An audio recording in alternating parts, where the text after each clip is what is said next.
Yo, yo, yo, what's up, everybody? Thank you for tuning in to yet again another fantastic indie creator interview. It's your Cape Crusader Cody, and we're keeping it geekly with our two new guests. We have Arnon and Kate talking about Ben Mortara and the Thieves of the Golden Table and everything in between. Welcome to the stream, you two. How are you guys doing? Doing fabulous. Pretty good.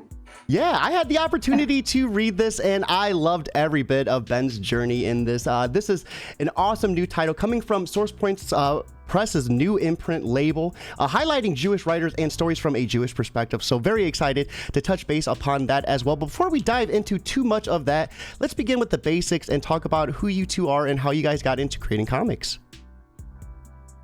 Sure. Kat, why don't you go first? Oh, sure. I have been kind of making art since I could hold a writing utensil. And I grew up in a very, very small town in southern Minnesota where we didn't have a lot of resources. So I really got into first reading like manga online. So I read a lot of manga, and that was around the time I was drawing a lot more. So I kind of just decided that was what I wanted to do in about 2004. So I just kind of never looked back. So when did you start diving into sequential art? If I'm not mistaken, you have done work on 20 Fist? Yep. I did 20 Fists with Frankie White. That was for SourcePoint. I think back in 2020 it got published, I think. Yeah. So that was kind of cool. I actually got hooked up with Frankie because he was already friends with my spouse who makes comics as well, James Hohenstein. And he was looking for somebody to do 20 Fists. And I was like, hey, I like to draw action and stuff. And so we linked up, and yeah, I've done a couple other things, but that was my first time working with SourcePoint. Well, that is awesome. That is awesome. Arnon, what about you? You are a filmmaker as well as a comic writer, if I'm not mistaken. Yes. In fact, filmmaking was the sort of primary passion for a very long time. I was kind of interested in making stuff up and telling stories since, similar to Kat, since I could string letters together and form words. But I was bitten by the film bug around when I was 10 years old and could not be cured of it. So short films in high school, features in college and after, a lot of scrappy indie stuff, moved out to LA, lived there for a wonderful decade, making movies, writing screenplays. And when it came to comics, I really just kind of stumbled into it. It was coming off of a short film that I made a bunch of years back called The Pirate Captain Toledano. Is a short film about Jewish pirates set in the 16th century Caribbean. Crowdfunded project, did well, played 50 film festivals all over the world. And when I was fortunate enough to attend the screenings, there was usually a Q&A, and at the end of the Q&A, people would say, where's the rest of the story? We want more. And I thought, a feature-length pirate swashbuckler was a bit of a heavy lift. So I started exploring other ways that I might be able to tell more of the story. And at around that time, I had some friends who were writing comics and working a little bit in the comics space. So I reached out to them and said, tell me how this comics thing works. Give me some guidance. Give me some pointers. One thing led to another, and I ended up writing and getting released a middle grade graphic novel called Jose and the Pirate Captain Toledano that expands on the story of the short film. That was a crazy, getting thrown right into the deep end kind of experience, going from not really being familiar with the comics world to having a book deal with a publisher and having to write that comic script and, working with the illustrator and figuring out how to do it as I was going. That book came out last May. It's been doing well, I'm happy to say. And people are still coming to me and saying they want more of the story. So now, that's awesome. Now we have to convince the publisher to do a sequel. But that's how I fell into it. And then because of that book, I spoke on a panel at Comic-Con in San Diego this past summer and met Josh Werner from SourcePoint. And one thing led to another. Now I'm working with them, helping to, run this new Jewish comics imprint. Congratulations on that. Was that your first book before Ben Mortara? Yeah, that was prior to that, it had been only, film, TV, web series kind of stuff.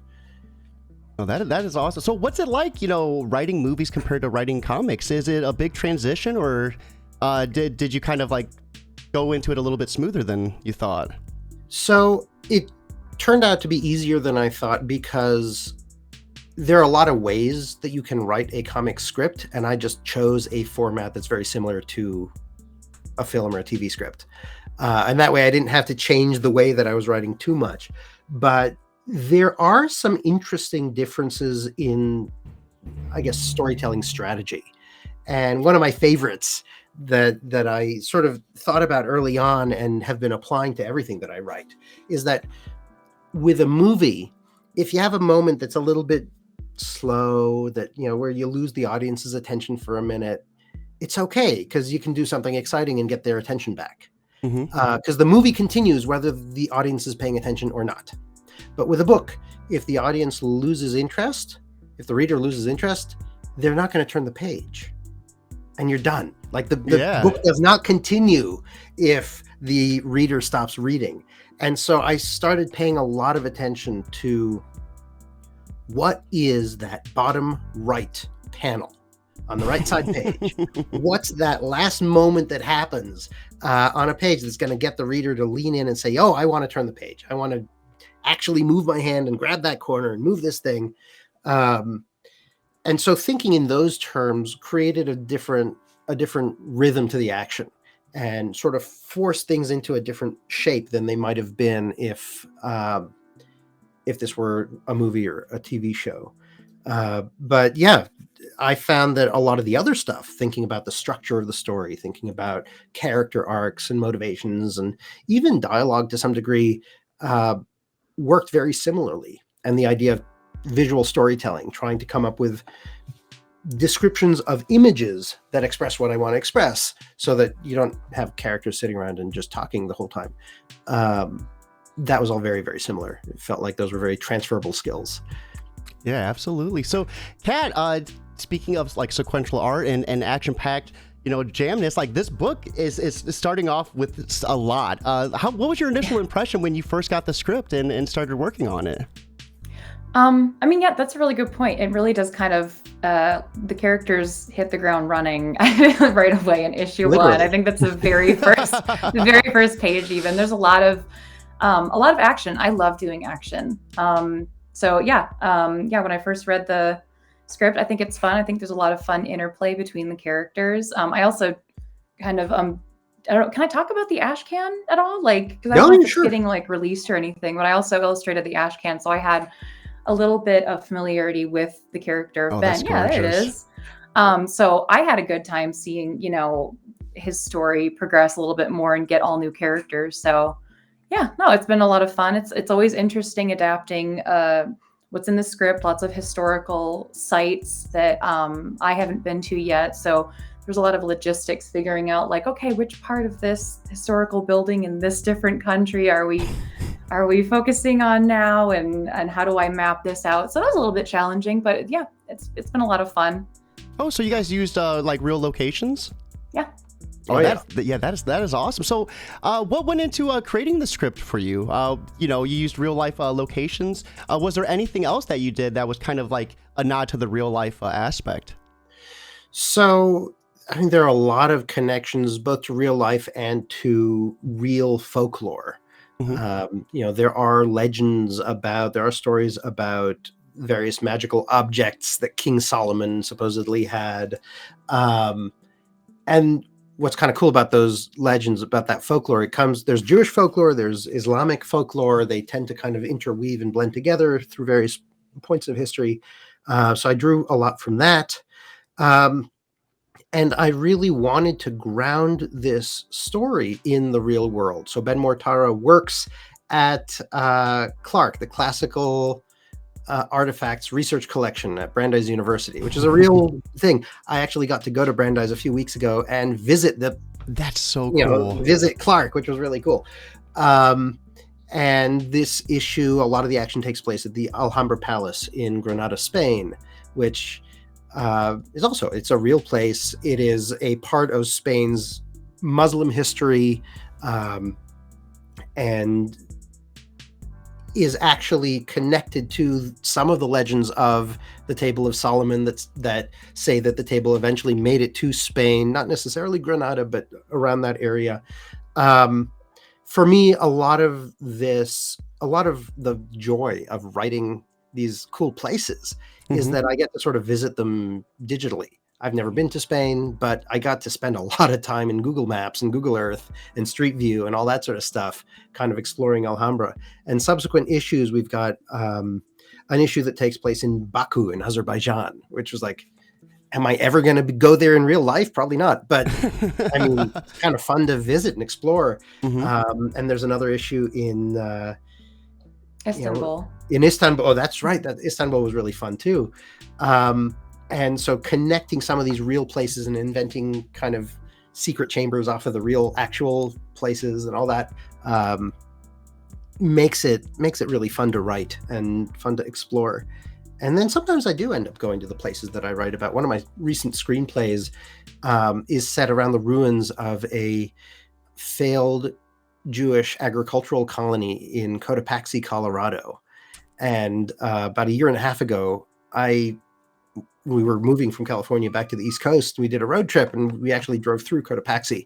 And this place that I had spent months and months and months inhabiting through, Google Images and through my screenplay, I was actually able to go there and look around. And that's so cool. Very neat to visit a place for the first time that's already so familiar. But yeah, that's a lot of the process involves just kind of immersing myself in images of a place and then trying to imagine the action and the fun and the zany antics that take place there. No, I love it. So, Kat, these character designs are remarkable. What went into creating the cast, like from the artist's point of view? Oh, well, thank you. So for the most part, like the design for the three main characters, you got Roni, Ben, and Salman. The groundwork was already kind of laid by Malia Ewart, the cover artist who did the issue 1 cover. So I kind of, even before I did the ash can, I kind of had an idea of how Ben was supposed to look. So I kind of took that and I made reference sheets just for myself, because that's how I like to organize. And I tried to make sure I try to give people really distinct faces as much as I can, so that, if you took away the hair and their costumes, you can still tell who it is. So, yeah, but I kind of just wanted to give them all a nice distinct look, and yeah. So what was the writer artist experience when you got the script and you started working on it? Was there anything that you wanted to change here and there, or did you pretty much stick to the script that was handed to you?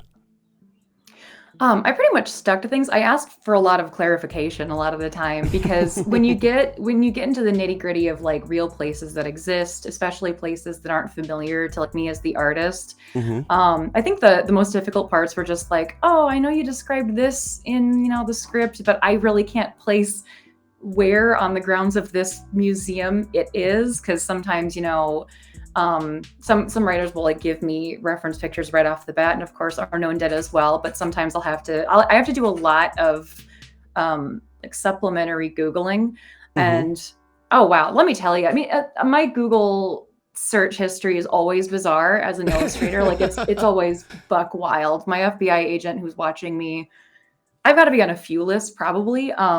But for this especially, I have to go and try to figure out okay, what is Incognito. This? Yeah, honestly, and I don't know how much that really helps you, but I mean, just the other day, I think I tweeted because I had to look up. I was oh, what's the vital place to get stabbed in the torso? And then I also had to write a little thing please don't arrest me. I gotta know.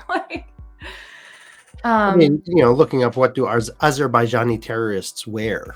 Exactly, stuff like that, or what kind of artillery is used by certain groups, things like that, because I like to get a lot of details down, or I like to at least, sometimes it's nice. It's just what's the most popular brand of minivan in Azerbaijan, and so stuff like that is nice and chill. But yeah, so the most difficult part was just hey, what did you mean by this? Or is this kind of what you're thinking? Just a lot of back and forth. And Arnon has been really good about even going so far as to making entire Google Docs with here's regarding your question, here's 87 more images that you That's awesome though. Reference. That is awesome. I mean, I love how in depth and how close you pay attention to the details. I mean, you don't want like a 2005 Ford 500 over there, right? You got to have cars that are, you know, fitting that era in that area. So that is awesome.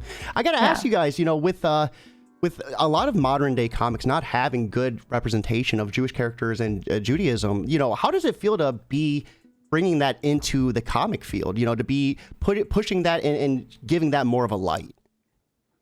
I mean, it's something that feels very vital and very important, but at the same time, during the day-to-day, the focus is always, you know, how do we make this an entertaining story? How do we tell this well? How do we make this fun? How do we make this exciting? For me, because I am Jewish, I practice, you know, Judaism fairly traditionally.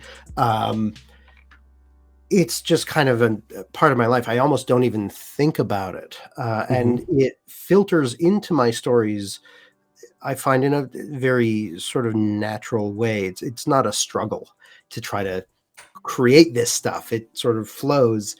But the really cool thing for me is when the story is then released, when it's out there in the world and people read it and people come back to me and they say, wow, I just saw myself in a comic book, you know, or I just saw myself in a movie.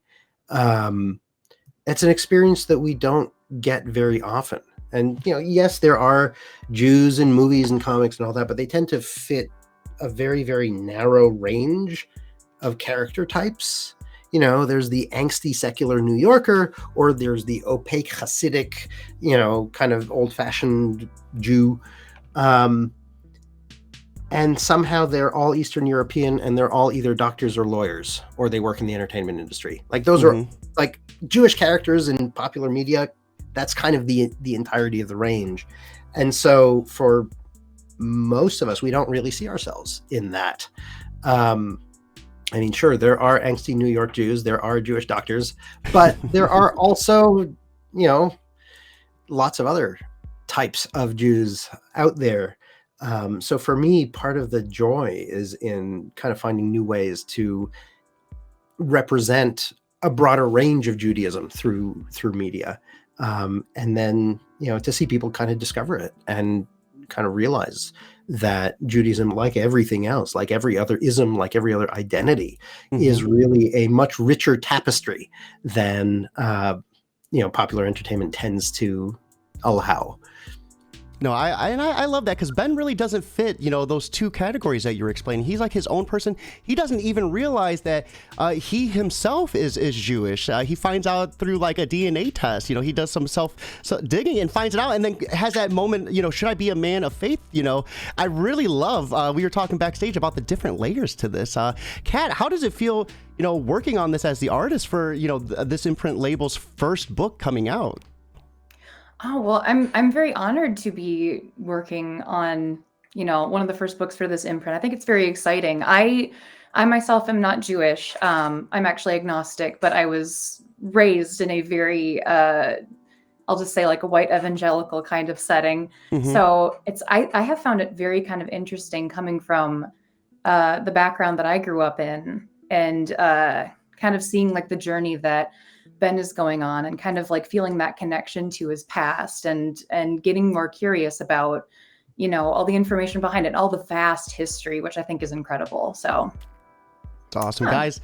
Ben Mortara and the Thieves of the Golden Table is hitting comic retailer shelves March 22nd.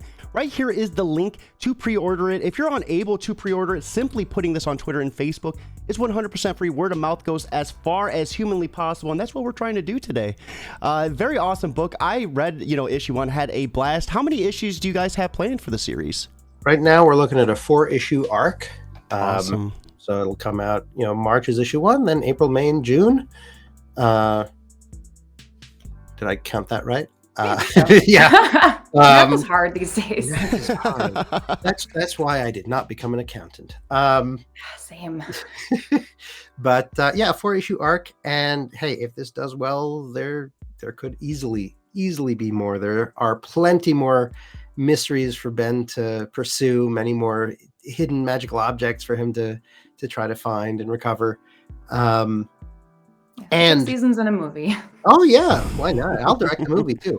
But also, like, Salman is a fascinating character who I'd love to tell more stories about, and Ronit is a fascinating character who I'd love to tell more stories about. There's so much beyond just Ben in this. I love how mysterious she was too. She didn't give a whole lot.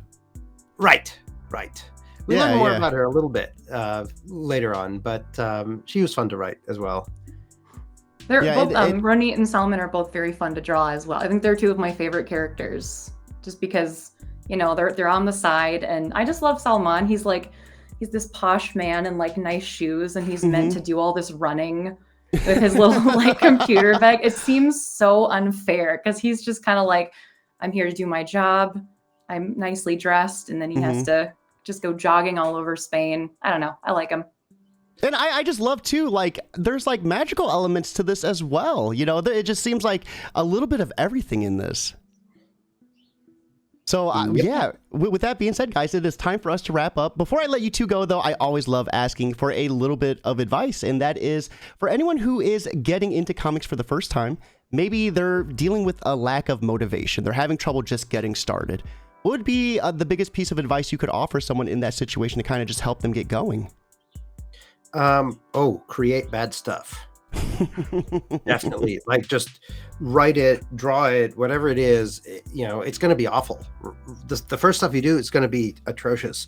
And that's wonderful, and celebrate that and revel in it, because when you create bad stuff, it's so easy to figure out why it's bad and what you can do to make it better. It gets harder as you write better stuff, because then it's harder to figure out what the difference is between the better stuff that you've written and the truly excellent stuff that's going to, you know, put you on the map. But that, I mean, that's the game is create. It's not about the social media or the Twitter or the awards or the reviews or any of that. It's about creating content and then iterating, learning from it, and then doing it again, and learning from that and doing it again, and learning from that and doing it again. And as long as you are creating, doesn't matter if it's good, doesn't matter if anybody reads it, you're on the right track. Yeah. So that's awesome. That's some good advice. Thank you. Yeah, Kat, I would say the same thing. I actually got some really good advice from previous like mentors of mine in the comics industry, and it's just kind of like, just draw what you eventually want to get paid to draw, because then people are going to see that and see that it's one of your strengths. You're going to get really good at it, and there's going to be somebody out there who's just like, yeah, I've got a story in mind for that, and I could pay them to do that, or I could pitch something to a publisher with this person's drawings or something like that. And it kind of goes along the same lines as what Arnon said. It's always good practice. Make fan art, draw things that you're passionate about, and just put your stuff out there. Yeah. That's some awesome advice. Thank you, Arnon, Kat, excuse me. Sorry about that. Thank you for swinging by, breaking down this awesome book, and for this awesome chat. I really appreciate it. Everyone watching, right here is the link. Make sure to pre-order this once again. If you're unable to, simply putting this on Facebook and Twitter works just as well. Word of mouth is 100% free, and you have nothing to lose. That being said, it is time for us to wrap up. I hope you all have a lovely Thursday, but most importantly, guys, keep it geekly.